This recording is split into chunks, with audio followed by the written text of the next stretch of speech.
Have you ever noticed how the loudest person in the room is often the most uncertain inside? In a world that shouts for attention, there is a power and undeniable strength in staying silent. Yes, silence. Not out of fear, not out of defeat, but out of wisdom, out of trust, out of deep spiritual maturity. Because sometimes silence is not weakness, it's warfare. You don't need to speak just to prove you're right. You don't have to explain your destiny to people who weren't in the room when God whispered your calling into your soul. They didn't see the sleepless nights. They didn't hear the cries behind closed doors. So why waste breath convincing them? Let them wonder. Let them talk. Because silence, my friend, is not passive. It is active obedience. It's the sound of a soul that has learned to trust that God fights best when we don't interfere. You see, silence is a response. It's a mature answer that says, this situation doesn't deserve my peace. This person doesn't get my energy. When you remain still, it's not because you lack words. It's because you've learned that God's voice speaks louder than yours ever could. It's easy to clap back, easy to argue, but it takes real discipline to stay still and let God be the one to rise and defend. There's power in restraint. There's strength in walking away without needing to explain why. And if you've ever done that, ever walked away from an argument, you could have won. Know this. That was not cowardice. That was character. When you're silent, you're not ignoring the storm. You're trusting that the storm doesn't get the final word. You're not being walked over. You're being lifted above the chaos. You're rising, not reacting. Because sometimes the greatest act of faith isn't in what we say, it's in what we choose not to say. And trust me, when you remain silent in obedience, you hand the pen over to God. You give him full control of the outcome. And God never loses control. Not in your life, not in your battles, not in your future. You don't need to shout to be seen. You don't need to scream to be understood. Sometimes the most powerful testimony is your silence. Let your actions speak. Let your growth speak. Let your life speak louder than any argument ever could. Some of you are exhausted, not because you're on the wrong path, but because you're carrying conversations that were never meant to be yours. You're drained from defending yourself to people who were never supposed to understand your journey. You keep replying to critics who don't even deserve an audience. But here's the truth. Not every insult needs an answer. Not every lie deserves your breath. Sometimes silence is the only way to keep your spirit pure while the world throws mud at your name. And let me reassure you, God hears it all. He sees what they say in secret. He knows the ones who smile to your face and whisper against you behind your back. And if you can stay silent, if you can resist the urge to retaliate, God will handle it.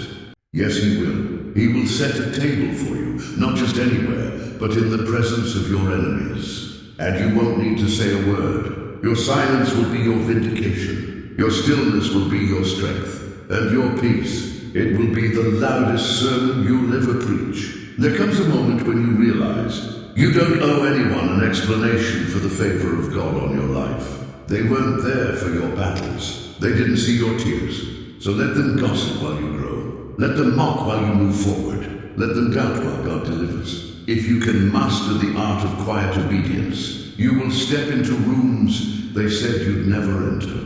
You will receive blessings they said you didn't deserve. And when you do, don't look back with anger. Don't say, I told you so. Just smile. Just keep walking. Because that's what the silent do. They don't announce victory, they walk in it. Well, today, decide to be still. Be silent, not because you're weak, but because you're wise. Not because you don't have a voice, but because you trust the one who speaks on your behalf. Be silent and watch what God does next. Because sometimes, in life, it's not about what you say, it's about what you surrender. There are moments when silence isn't punishment, it's preparation. When God tells you to be quiet, it's not to silence you, it's to center you. He's clearing the noise so you can hear his instruction. He's drawing you close so he can whisper secrets only silence makes room for. We live in a noisy world. Everyone's posting, everyone's speaking, everyone's shouting to be seen, to be known, to be validated. But heaven doesn't respond to noise. it responds to faith.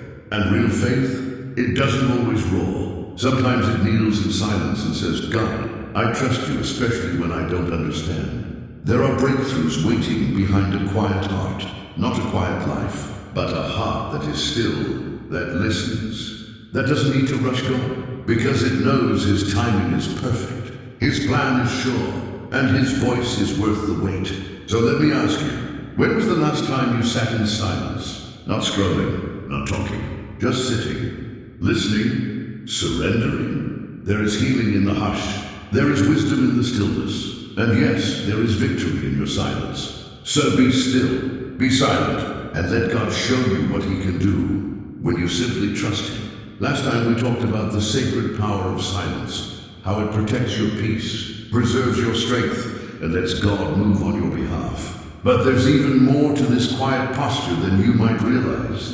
Because silence doesn't just shield you, it transforms you. Some of the most powerful moments I've ever experienced in my walk with God didn't happen in a room full of worship or in the fire of passionate sermons. They didn't come with noise or crowds. They came in stillness, that sacred hush, when the noise of the world fades and your soul leans in like a child listening at the feet of the Father. That's the place where heaven whispers. That's the moment where clarity is born. That's where God speaks the next step, not with thunder, but with a whisper that pride can't hear when it's too busy arguing. You see, silence is not stepping away from the battle. It's stepping into God's presence. And when you do that, when you stop trying to fix what you can't control, when you stop strategizing and simply say, Lord, I surrender, God begins to move in ways you couldn't have planned, even if you tried. He opens doors you didn't knock on. He clears paths you didn't even know were blocked. He brings peace in situations where you were drowning in anxiety. But it begins with one simple, radical act: silence. That kind of trust, quiet, surrendered, unshaken, is rare. And some of you've been talking to everyone but God. You've been explaining, venting, defending, complaining, trying to get others to understand a storm that only God can calm. But here's a truth you need to hear. People can't fix what only God can heal. They can't carry what only God can lift. And the longer you keep chasing noise, the longer you'll delay the answer that only lives in stillness. Even Jesus, the Savior of the world, often withdrew from the crowd. Not because He was tired of healing or afraid of confrontation, but because He knew something most of us forget. Silence with the Father refuels the soul. It resets the mind. It realigns the mission. You can't pour out if you're constantly surrounded by chaos. So I want to speak now to the one who feels unheard, the one who's been praying and crying and waiting, and still heaven feels silent. You've whispered through tears, God, where are you? Why aren't you answering me? But maybe the silence isn't absence. Maybe it's alignment. Maybe God isn't ignoring you. Maybe He's inviting you to stop talking long enough to hear. And if you lean in, truly lean in, you'll realize He's been speaking the whole time, through closed doors, through delayed answers, through the falling apart of things that were never meant to stay, so something better could fall into place. It takes maturity to understand that God's silence doesn't mean He's inactive.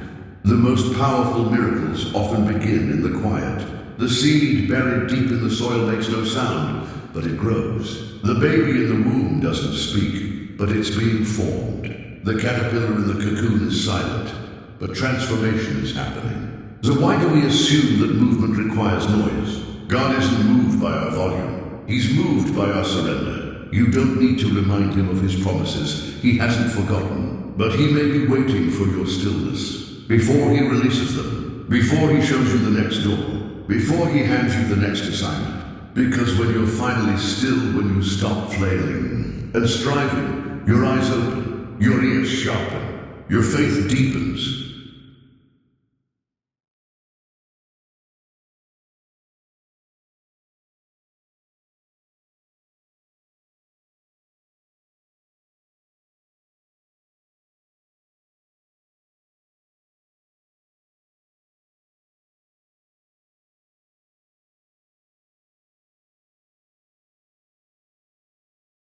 And you don't just receive the blessing. you're finally ready to carry it.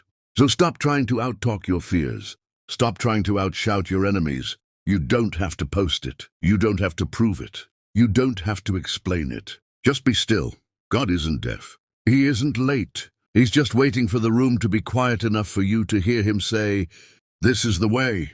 Walk in it." You don't realize how valuable your peace is until you start losing it. Until you wake up exhausted, not from hard work, but from conversations that lead nowhere, from defending yourself against people who never intended to believe you, from reacting to every look, every word, every passive-aggressive comment. That's when it hits you. Your peace is more precious than your point. And silence becomes your shield.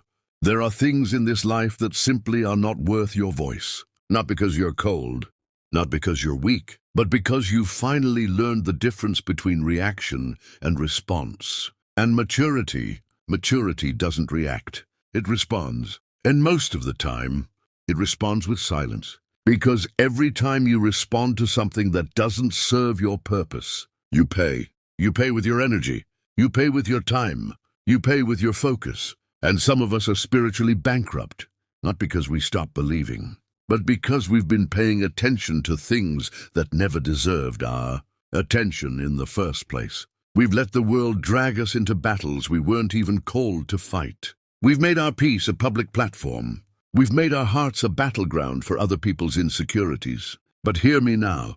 You don't have to show up for every argument you're invited to. Not every accusation deserves a rebuttal. Not every provocation requires your voice. Some things only need your silence. Because silence, my friend, is a boundary. And boundaries protect what is sacred. And what's sacred? Your purpose, your calling, your intimacy with God.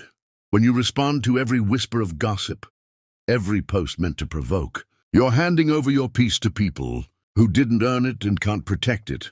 That's not strength. That's surrendering your strength to people who don't value it.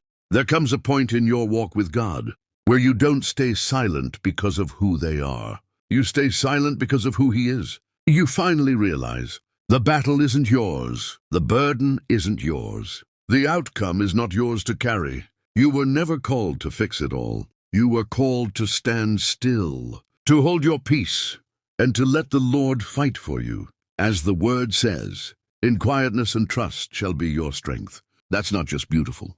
That's survival. When you stop chasing noise, stop defending yourself. Stop reacting to every little spark from the outside world.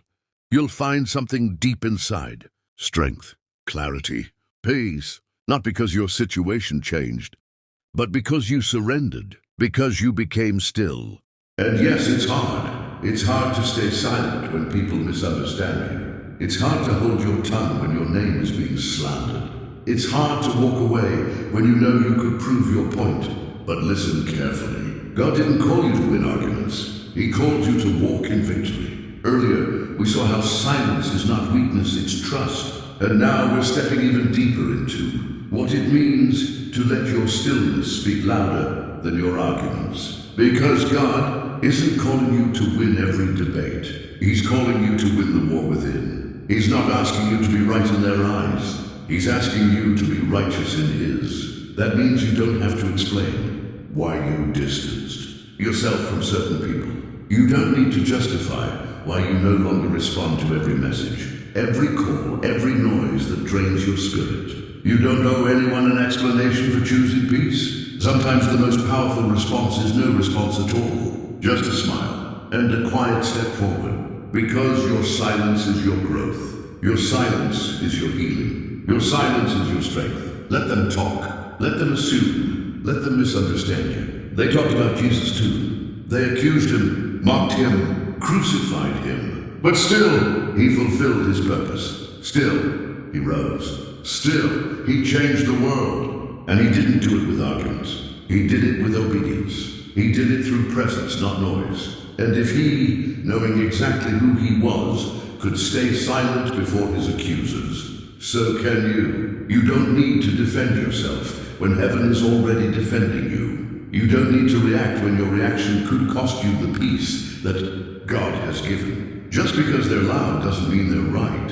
And just because you're quiet doesn't mean you're weak. Sometimes silence is the loudest declaration that your spirit belongs to God not to public opinion. So if you truly want to grow, if you truly want to walk in peace, then guard your energy, protect your mind, be discerning about what deserves your voice. Because your voice, your words carry weight, and what carries weight must be protected. Be silent. Let peace become your greatest weapon. There's a reason God says be still. Not just to still your feet, but to quiet your heart, your thoughts, your fears. Because silence is not just the absence of sound. It's the presence of trust. It's saying, Lord, I don't know what you're doing, but I trust you're doing something good. And in that silence, true surrendered silence, strength is born. You see, we often believe that if we just say more, plan more, stress more, something will change. We try to speak our way into peace, but faith doesn't grow through noise. It grows in stillness. It grows when you stop asking why and start saying, I trust you anyway. Real trust shows itself when you can't see the way, when the lights go out, when the road ends, when the answers don't come. That's where silence becomes your power. Not the silence of despair, but the silence of confidence. It says, even if I don't understand it now, I know who holds tomorrow. God doesn't always explain himself. He doesn't always send details. But he always promises his presence. And sometimes he's simply waiting for you to stop talking long enough to feel it. You can't hear the whisper of the Holy Spirit if your mind is flooded with fear, or your mouth is filled with complaints. But if you can calm the storm inside, you'll realize he's been there the whole time. Some of you are walking through a season right now that doesn't make sense. You're trying to trust, but nothing's moving, nothing's changing. Doors feel locked, prayers feel unanswered. And the temptation is to panic, to say something, to do something, to compromise, anything just to make something happen. But sometimes, the most powerful thing you can do is nothing. Just stand still. Just trust, just be silent, and let God be God. Think of the Israelites at the Red Sea. Behind them an army, before them a sea. No way forward, no way back. And what did God say? Stand still and see the salvation of the Lord. He didn't say build a boat. He didn't say run. He said be still, trust. And when they obeyed, when they stopped panicking, when they stopped shouting, when they simply stood still, the sea opened. That's the God we serve. The God who makes a way where there is no way. But he doesn't always move when we speak. Sometimes he moves when we stop.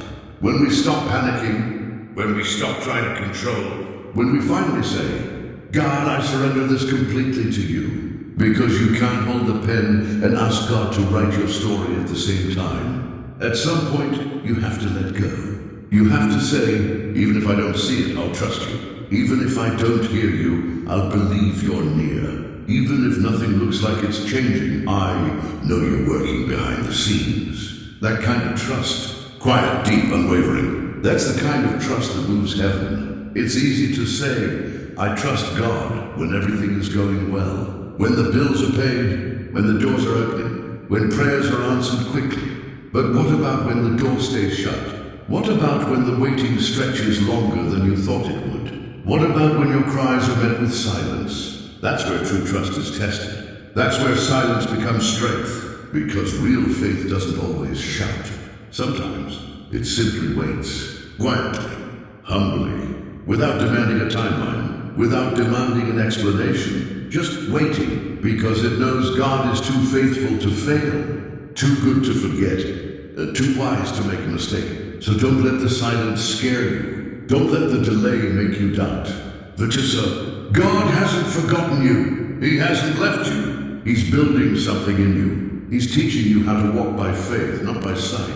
He's teaching you that you don't need every answer. You just need him. And one day, when the silence breaks and the blessing comes, you'll look back with tears in your eyes and say, thank you, Lord. Thank you for not answering too soon. Thank you for holding me in that quiet place, until I was ready to carry what you had prepared. So trust him in the silence. Trust him when it doesn't make sense. Trust him when everything inside you wants to panic. Because sometimes the loudest faith is the quietest heart. Be silent and let your trust speak louder than your words. Expanded and refined. Title, Be Silent, You Will Get Everything in Your Life, continued. There comes a time in life when God begins to shift the people around you. And if you're not discerning, you might mistake the shift for punishment, when in fact it's preparation. You'll think you're being rejected, abandoned, left behind, but you're actually being protected. And in those moments, silence becomes more than a posture.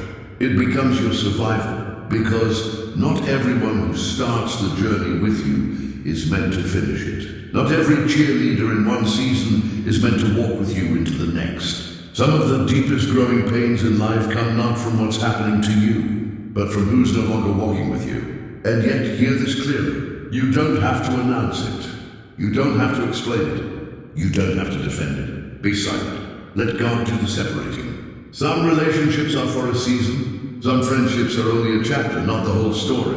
And when God turns the page, it's not your job to hold on to characters who no longer belong in the next scene. You don't need closure when you have peace. You don't need revenge when you've been released. You don't need to chase what God has allowed to walk away. But let's be honest, the flesh wants answers, doesn't it? We want to know, why did they leave? Why did they lie? Why did they treat us that way? We want to confront the betrayal, expose the dishonor, defend our name, clear the air. But friend, silence is not weakness, it's wisdom. It's the kind of trust that says, God will reveal what needs to be revealed in His time. You don't have to broadcast your pain. You don't have to retaliate. You don't need to drag their name through the dirt just to feel heard. God saw it all. He heard every whisper spoken behind your back. He watched the doors they tried to close. He witnessed the manipulation, the gossip, the sabotage. And yet He says, vengeance is mine, not yours, not your mouth, not your emotions. His. When you hand over the battle to God, silence becomes your weapon. There's a kind of silence that confuses the enemy, a silence that speaks louder than any accusation. It says, I know who I am. I know who I belong to. I don't have to fight for a seat at the table because my God prepares one for me in the presence of my enemies. That's not arrogance. That's divine confidence. Not because you're perfect, but because you're protected. It will test your patience. You'll walk through seasons where everything feels delayed. Your healing, your dreams, your answers. And in those moments, silence becomes the soil where patience and trust grow. Because sometimes God's greatest work doesn't look like progress. It looks like stillness. You may be praying and seeing nothing, hearing nothing, feeling nothing. But silence doesn't mean absence. Silence is often preparation. God does some of His deepest work in quiet. He shapes your character in the waiting. He tests your motives in the stillness. He purifies your desires in the delay. And here's the truth. Waiting in silence doesn't mean doing nothing. It means doing the hard work of trusting. It means showing up every day with faith, even when there's no evidence. It means choosing hope when doubt screams louder. It means resting in the promise, not wrestling with the process. Because when you learn to be silent in the delay, you start to walk by faith, not by sight. You no longer need instant results. You no longer need applause. You no longer need to make sense of everything. Why? Because your confidence no longer depends on the outcome. It rests in the one who holds the outcome. That kind of silence is not passive. It is powerful. It says, I don't need to rush what God is doing. I don't need to beg for what's already mine. I don't need to force a door open. If it's not time, I'll wait in the hallway. And sometimes, the hallway is holy ground. That place between the promise and the fulfillment. That's where your roots grow deep. That's where pride dies. That's where faith matures. And women didn't find God on the mountaintop. They found Him in the silence of delayed responses. Look at Joseph in prison, David in the wilderness, Moses in the desert, and even Jesus in the tomb. All of them faced seasons of silence, and all of them endured divine delays. Yet in each of their stories, God was not late. He was precisely right on time. Heaven doesn't move by your clock. It moves by His purpose and timeless plan. We often assume that silence is a punishment, but sometimes it can be God's mercy. If He gave you what you wanted too soon, it might destroy you. God, however, chooses to patiently wait and let you experience the consequences of your actions before moving forward. He believes in you too much to give you something you're not prepared to carry. The beauty of waiting lies in the call to silence, not to frustrate you, but to strengthen you, stretch your trust, and align your heart with His purpose. When the time is right and your spirit is steady, when your heart is pure, and when your silent moments become surrender, God will move. When God moves, it won't be through your efforts, your striving, or even through your prayers. It will happen because He has ordained it, because you allowed yourself to be still and let your trust in Him be honored. I know it's not easy, and I understand the pain that comes with feeling still and unanswered. However, listen to me, your silence is not wasted. God hears the deepest cry of your heart even when your lips don't speak. He sees the tears you quietly cry in private, and He knows every single tear. God keeps count of them and always responds with, not always in your time, but always in the right time. So be still, be silent, and keep showing up. Keep believing and surrendering, letting the silence teach you how to listen, how to wait patiently, and how to trust in God. One day, your silence will break, and when it does, you'll look back and realize that God was always working all along. Just be still and let your surrender create room for God's supernatural timing and see what unimaginable wonders await you.